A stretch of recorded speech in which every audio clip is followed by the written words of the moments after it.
The noise outside Parliament hit harder than any speech. "Traitor!" they screamed. A word once reserved for enemies of the crown. Keir Starmer didn't stop. He didn't look back. In the last 6 months, 52,000 migrants have crossed the Channel. 149,000 elderly Britons, many in their 90s, waited over 12 hours for hospital care. And the veterans who built this country now live on less than £800 a month. That same morning, Prince William was with them. No cameras, no slogans. One man chased power. The other carried duty. The people aren't protesting, they're collecting debt. Across Britain's fading towns, shutters fall like verdicts. A veterans pub in Manchester closed when its power bill hit £1,200 a month. The men inside once fought for this flag. Now they fight to keep the lights on. Inside NHS England, 7.4 million people wait for treatment. 191,000 have waited over a year. Only 61% begin care within the target. The rest wait on stretchers in corridors that smell of bleach and despair. Meanwhile, Downing Street signs another contract, £3 billion this year for migrant hotels. At every junction, the same betrayal repeats. Money for strangers, silence for patriots. When reporters asked the Prince about it, he didn't answer. He looked away, not in dismissal, but disbelief. And somewhere between that silence, the shouts outside Parliament, a truth that became impossible to ignore. The silence after William's words didn't heal, it tore deeper. Within hours, new figures hit the headlines. The government had cut £2.3 billion from NHS budgets since spring, while spending £3 billion a year on migrant hotels. In veteran care, the crisis was surgical. 27,000 ex-service members still waiting for mental health support, only 1 in 4 getting treatment on time. Pensioners weren't doing better, inflation chewed through the state pension's value, and 43% admitted skipping meals or heat last winter. A report from the Office for Veterans Affairs revealed suicides among ex-military personnel up 18% since 2020, but Downing Street didn't mention it once. Britain snapped this week. Not with riots, but with recognition. At dawn, Prince William visited a burned-down housing block in Sheffield. He didn't speak to the cameras. He picked up a child's melted toy from the ashes, looked at it for a moment and walked on. The image spread within hours, quiet, stark, devastating. Meanwhile, in London, Starmer faced another wave of outrage. A leaked audit showing £15 million in consultancy fees for migrant accommodation contracts. Nurses called it blood money. Veterans called it theft. By afternoon, protesters were outside Downing Street again. One man shouted, "We fought your wars, now fight for us." William's car passed nearby, a single nod to the crowd. No words. That was all it took. The next morning, the Telegraph ran the headline, "The Prince Who Listens." And somewhere in the distance, Britain began to remember what decency once sounded like. By Friday morning, the noise had spread beyond Westminster. It wasn't a protest anymore, it was a reckoning. From Leeds to Portsmouth, from Cardiff to Manchester, the same chant echoed, "Serve your own first." In central London, police counted over 240,000 people. Outside St Thomas's Hospital, nurses and veterans stood shoulder to shoulder, holding a sign that read 800 for those who served, 170 a night for migrants. By noon, Westminster Bridge became a moving river of flags and grief.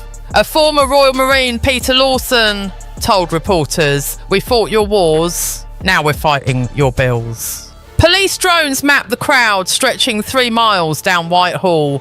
From the rooftops, Parliament looked surrounded, not by violence, but by conscience. Helicopters cut across the smoke as church bells rang from Lambeth to Southwark. Through the haze, one camera caught it. Prince William's convoy slowing near the square. He didn't wave, he didn't speak, but the moment his car passed, the chant softened. As if the country itself remembered what honour once felt like. By sunset, 60 million had watched the footage online.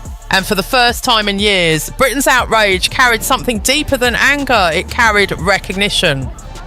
While Starmer spoke of balanced priorities, taxpayers watched billions vanish into what the press now calls the government of forgotten Britons. The betrayal wasn't abstract anymore. It was audited, documented, televised.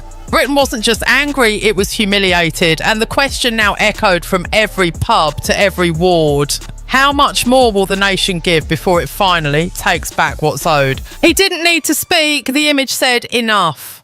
A single photograph of Prince William walking through the Veterans Ward at Royal Hospital, Chelsea, spread faster than any headline. No press, no entourage, no official agenda, just the quiet weight of presence. A soldier missing his leg from Basra tried to salute. William stopped him, shook his hand instead. The photo froze everything the country had forgotten: humility, dignity, service. Within hours, it flooded the nation. By evening, commentators called it the picture that restored Britain's conscience. Outside Parliament, candles flickered beneath Union Jacks and someone projected the image across Big Ben. William's silhouette beside the words, "We remember." He hadn't spoken, but somehow his silence spoke for millions. And for one fragile night, Britain fell quiet again. Not in apathy, but in recognition. By Monday, that image had replaced every campaign poster. The Times called it the week Britain remembered. The Independent leaked a Treasury memo forecasting £15.3 billion for migrant housing by 2029, triple the promise. Sky News aired footage of a 94-year-old woman waiting 12 hours for an NHS bed. The next frame cut to William standing at Chelsea, not speaking, just standing by the veterans. It broke the country's heart. Within 24 hours, while they argue, trended past 80 million views. GB News called it a royal mirror held up to political decay. The Guardian wrote, "The silence of a prince says more than the words of a government." Even CNN and Le Monde featured the photo on their front pages. Polls flipped. Trust in the Crown rose to 71%. Parliament fell below 30. One headline captured it best: William remembers, Starmer forgets. By midweek, Westminster sounded like a collapsing stage. Over 40 members of Parliament filed no confidence letters. 2 ministers resigned citing moral conflict. Leaked emails showed Starmer's staff debating damage containment. Outside, the protests didn't stop, they settled in. Veterans guarded the square, nurses handed out soup, and someone pinned that photograph of William to the gates with the words, "Leadership is service." Crowds sang "God Save the King" as Parliament lights dimmed behind the fog. Donations to veterans charities exceeded £5.1 million in 7 days. Polls collapsed. Labour down 12 points, Truss down 30. Meanwhile, William appeared again, this time at a children's ward in Sheffield, laying a wreath for a nurse who died on shift. He didn't speak. Cameras caught only the quiet nod, the kind that said more than speeches. Britain wasn't just angry anymore, it was aligning itself around something purer: respect. On Sunday morning, Buckingham Palace broke its silence. 15 seconds, one message signed simply W. The measure of leadership, it read, is compassion without condition. No mention of parties, no accusation, just truth. Newsrooms froze.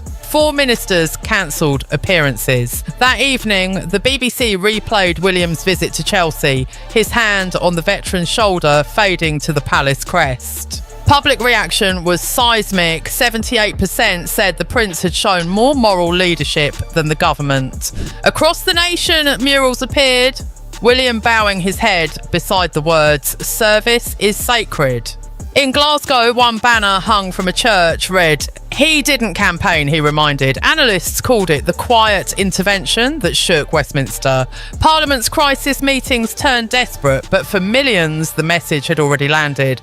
The future of Britain no longer belonged to slogans or spin. It belonged to those who still remembered what honour meant. Britain stands at a threshold between memory and forgetting, between power and principle. Veterans live on £800 a month while migrant hotels are paid in full. Patients wait 12 hours for care while Parliament debates statistics. Through it all, one man never raised his voice, yet the nation heard him louder than its leaders. Prince William didn't take sides. He took responsibility, and in doing so, he reminded Britain what leadership once meant. History won't remember the slogans or the spin. It will remember who stood still when the country shook. Because silence, when used with purpose, can change a nation. Stay with us. Subscribe to Brit Alert News, because while others hide the storm, We show it breaking. This isn't just politics anymore. This is Britain's reckoning.